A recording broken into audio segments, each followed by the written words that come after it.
Pemirsa, kembali lagi bersama saya Katarina Amelia di Watch Bola. Edisi kali ini kami awali dengan berita sepak bola nasional. Kabar buruk untuk pecinta sepak bola Indonesia, Chairul Ridwan resmi gagal dinaturalisasi untuk perkuat timnas Indonesia. Dikabarkan PSSI telah menghentikan proses naturalisasinya. Informasi lainnya pemirsa, kita beralih ke sepak bola Asia. Arab Saudi tengah mematangkan persiapan untuk menatap ronde keempat kualifikasi Piala Dunia 2026.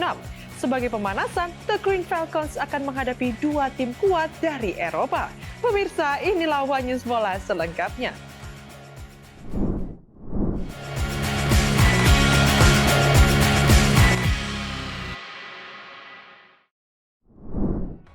Momen menarik dibagikan oleh Patrick Kluivert saat dirinya bersama stafnya tengah menonton pertandingan kualifikasi Piala Dunia 2026.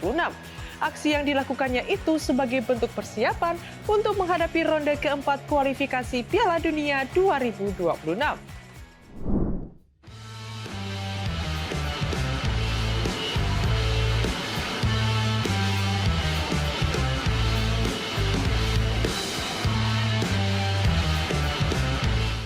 Pelatih Timnas Indonesia Patrick Kluivert bersama jajaran asistennya menggelar acara nonton bareng atau nobar pertandingan kualifikasi Piala Dunia 2026.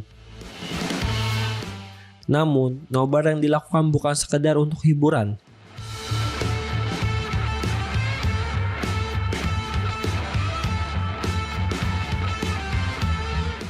Mantan penyerang timnas Belanda itu bersama staf pelatih memanfaatkan momen tersebut untuk menganalisis jalannya pertandingan.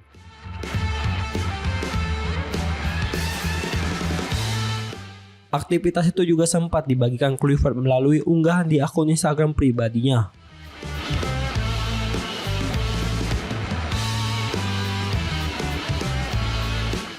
Langkah ini menjadi bagian dari persiapan serius jelang agenda pada timnas Indonesia.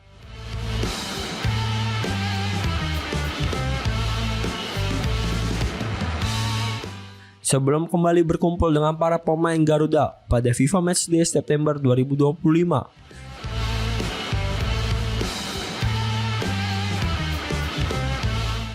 Kluivert ingin mempelajari berbagai detail permainan yang bisa menjadi bekal untuk laga internasional.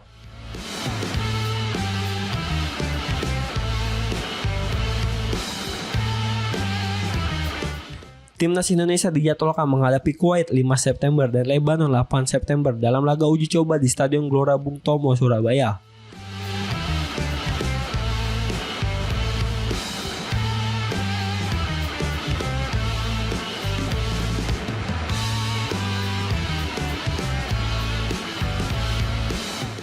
Uji coba ini menjadi pemanasan penting sebelum menghadapi tantangan berat di fase keempat kualifikasi Piala Dunia 2026 zona Asia pada Oktober mendatang. Di mana Jesus dan kolega akan berjumpa dua lawan tangguh yakni Irak dan Arab Saudi.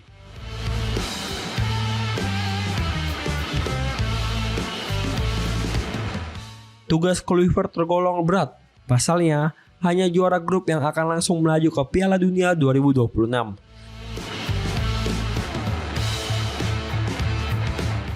Sementara runner-up harus menjalani play-off antar benua dan tim juru kunci otomatis tersingkir.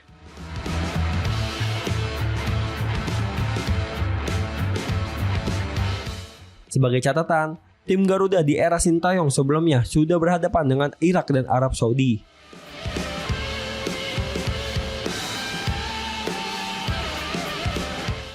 Rizky Ridho dan kawan-kawan menelan dua kekalahan dari Irak pada fase kedua, sementara saat melawan Arab Saudi sempat mencatat satu kemenangan, satu hasil imbang, dan satu kekalahan. Dengan rekam jejak tersebut, persiapan matang menjadi kunci agar Kluivert bisa membawa Garuda tampil lebih kompetitif di babak selanjutnya. PSSI dikabarkan resmi membatalkan rencana naturalisasi Chairul Ridwan. Pemain berusia 28 tahun itu masuk radar timnas Indonesia, namun terjegal aturan lantaran pernah membela timnas Belanda senior di ajang kualifikasi Euro 2016.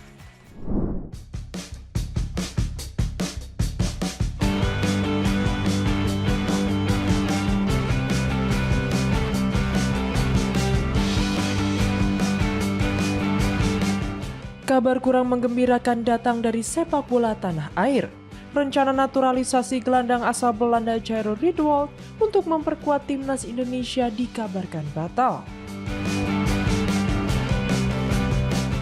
Jairo sebelumnya sempat masuk radar PSSI lantaran rekam jejaknya yang cukup mentereng di level Eropa, termasuk pengalamannya memperkuat Crystal Palace di Liga Inggris.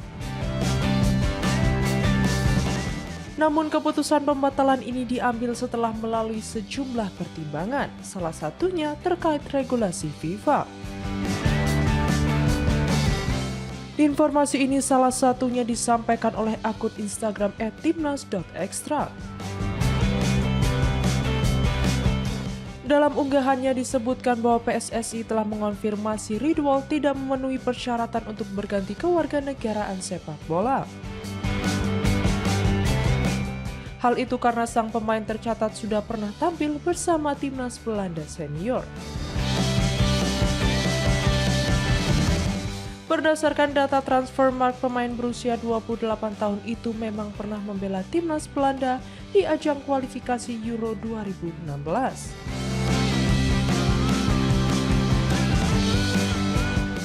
Saat itu ia dimainkan dalam 3 laga kontra Republik Ceko, Kazakhstan, dan Turki, bahkan dipercaya sebagai starter di lini tengah.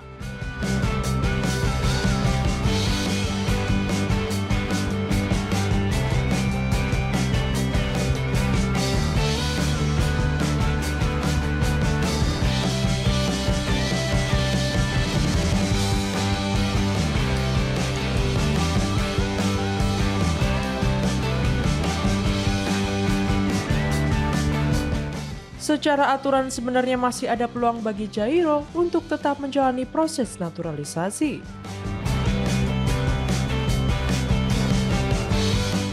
Pasalnya penampilannya bersama Belanda tidak terjadi di turnamen internasional level A seperti Euro, Piala Dunia, Piala Asia, atau Copa America.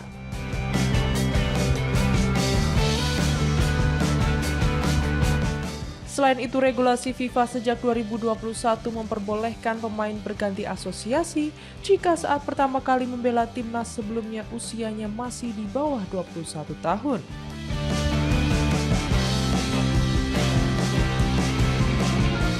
Sang pemain sendiri baru berusia 19 tahun ketika tampil bersama Belanda. Hingga saat ini, belum ada pernyataan resmi dari PSSI mengenai alasan detail di balik keputusan tersebut. Meski demikian, hingga saat ini belum ada tanggapan resmi dari PSSI terkait kabar tersebut.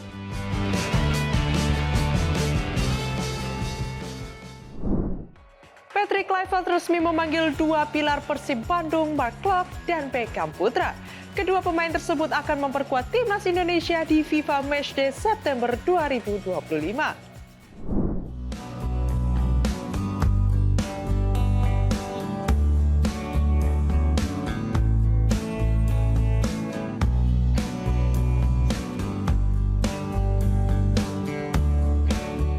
Dua pemain andalan Persib Bandung, Mark Klok dan Beckham Putra Nugraha, resmi mendapat panggilan untuk memperkuat timnas Indonesia pada agenda FIFA Matchday September 2025. Keduanya masuk dalam proyeksi pelatih Patrick Kluivert yang tengah menyiapkan skuad Garuda menghadapi 2 laga uji coba internasional di Surabaya.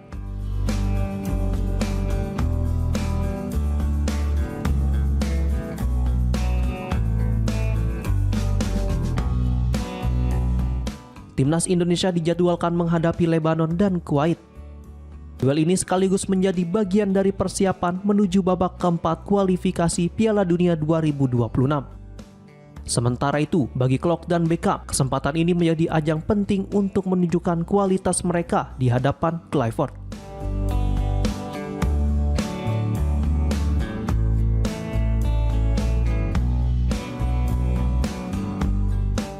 Diketahui pemanggilan tersebut tertuang dalam surat resmi PSSI yang telah diterima manajemen Persib.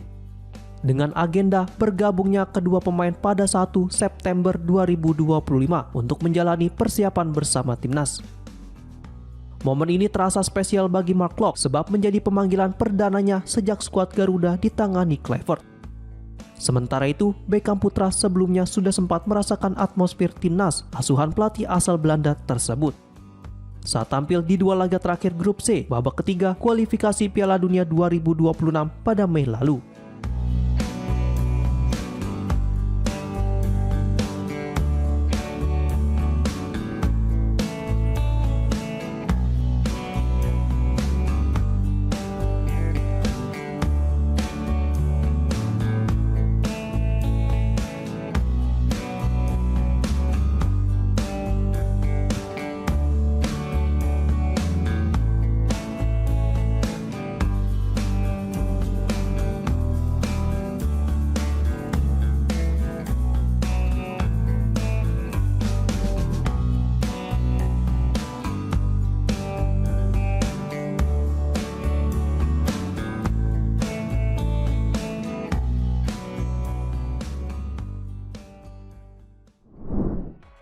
Sebagai pemanasan sebelum bentrok dengan timnas Indonesia, Arab Saudi akan melakoni laga uji coba melawan Republik Ceko dan Makedonia Utara. Kedua lawan yang dipilih itu menunjukkan keseriusan The Green Falcons jelang ronde keempat kualifikasi Piala Dunia 2026.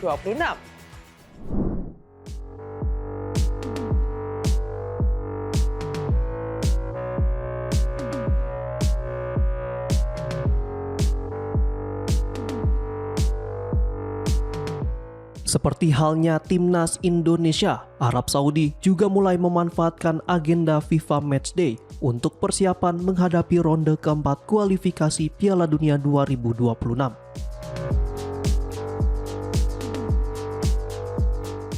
Pada September 2025 mendatang, The Green Falcons dijadwalkan menjalani 2 laga uji coba internasional dengan lawan tangguh.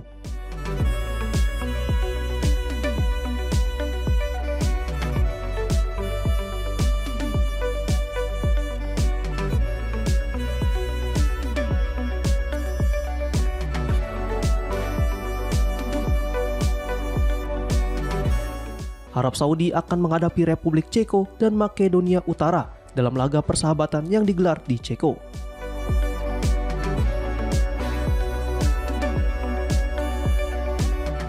Kedua lawan tersebut dipilih bukan tanpa alasan.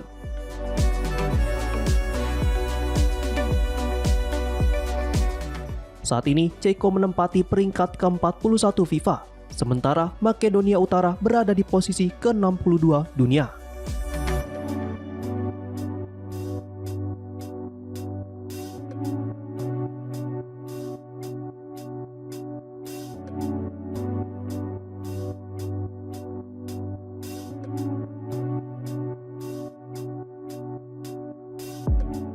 Dua pertandingan itu menjadi bagian dari strategi Arab Saudi untuk mengasah kekuatan sebelum melawan timnas Indonesia di babak kualifikasi.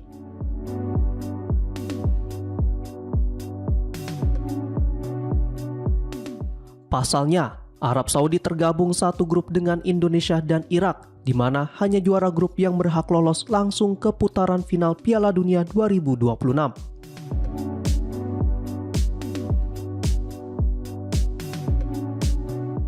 Sementara itu, timnas Indonesia juga memanfaatkan FIFA Matchday September dengan melakoni 2 laga uji coba melawan Lebanon dan Kuwait di Stadion Gelora Bung Tomo, Surabaya.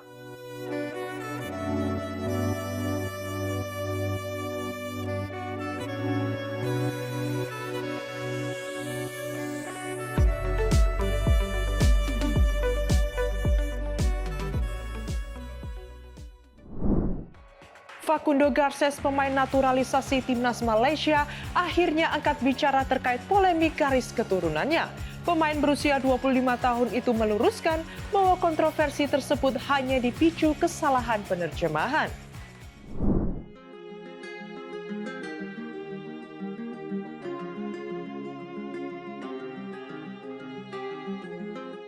Polemik pemain naturalisasi timnas Malaysia kembali mencuat setelah pengakuan salah satu pemainnya Facundo Garces terkait garis keturunannya yang menuai sorotan publik.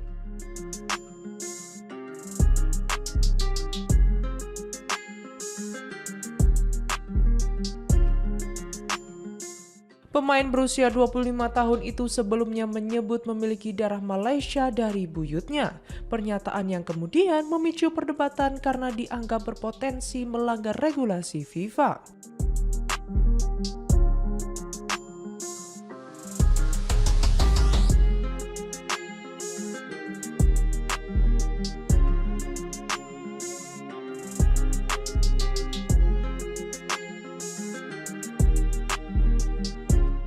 Sebagaimana diketahui, FIFA hanya membatasi pemain naturalisasi hingga generasi ketiga atau kakek nenek dalam hal keturunan.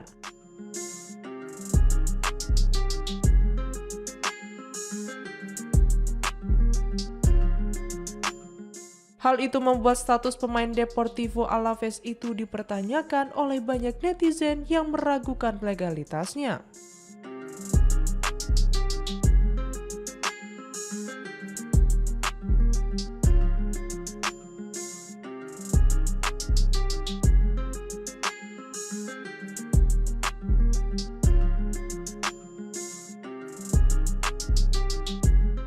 Menanggapi isu tersebut, Garces membantah tuduhan pelanggaran aturan.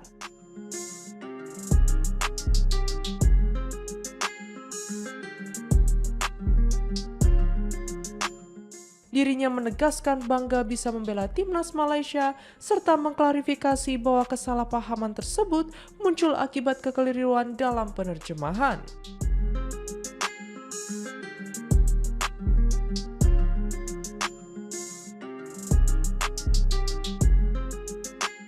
Diketahui Garces baru sekali memperkuat Harimau Malaya, yakni saat Malaysia menang telak 4-0 atas Vietnam pada laga kualifikasi Piala Asia 2027.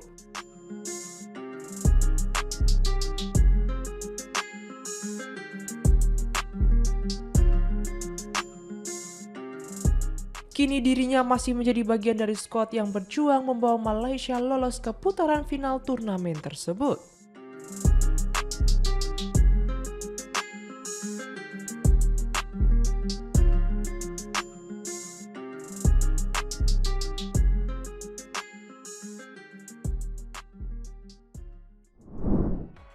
Meski bermain dengan 10 pemain, Al-Nassr mampu menundukkan Al-Ittihad dengan skor 2-1.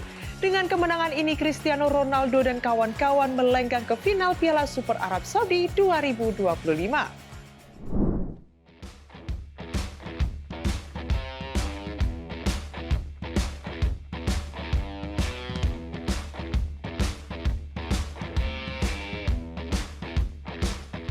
Al-Nassr berhasil memastikan satu tempat di final Piala Super Arab Saudi 2025. Setelah menumbangkan Al-Ittihad dengan skor tipis 2-1 pada laga semifinal yang berlangsung di Hong Kong Stadium, Selasa 19 Agustus 2025, malam waktu Indonesia. Kemenangan ini terasa semakin dramatis karena diraih meski Al-Nassr harus bermain dengan 10 orang sejak pertengahan babak pertama. Pertandingan dimulai dengan tempo cepat dan Al-Nassr langsung membuka keunggulan pada menit ke-10 lewat tendangan voli first time dari Sadio Mane. Gol tersebut tercipta setelah Mane menyambut umpan akurat dari Marcelo Brozovic. Namun keunggulan itu tidak bertahan lama. Hanya 6 menit berselang, Al-Ittihad berhasil menyamakan kedudukan melalui gol Steven Bergwijn yang dimanfaatkan umpan tarik dari Moussa Diaby. Ujian berat datang bagi Al-Nassr di menit ke-25. Wasit mengeluarkan kartu merah untuk Sadio Mane yang dianggap melakukan pelanggaran serius usai insiden dengan kiper Al-Ittihad Hamed Al-Sakhinti. Meski bermain dengan 10 pemain, tim asuhan Luis Castro tetap menunjukkan daya juang tinggi.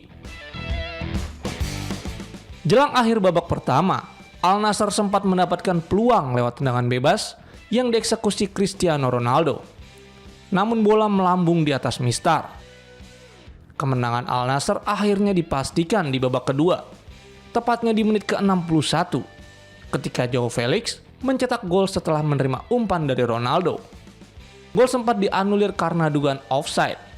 Namun setelah melalui tinjauan VAR, wasit mengesahkan gol tersebut. Al-Nassr pun kembali unggul dan berhasil mempertahankan keunggulan hingga laga usai.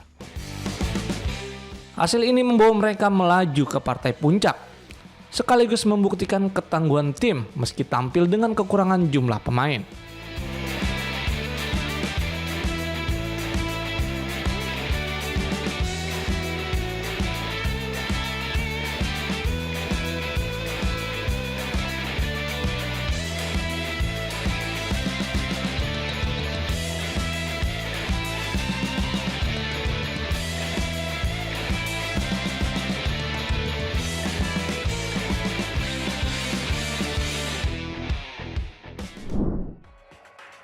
Demikian informasi yang dapat kami sampaikan pemirsa. Terima kasih telah bergabung bersama kami. Saya Katarina Amelia dan seluruh tim yang bertugas mengucapkan sampai jumpa di One News Bola berikutnya.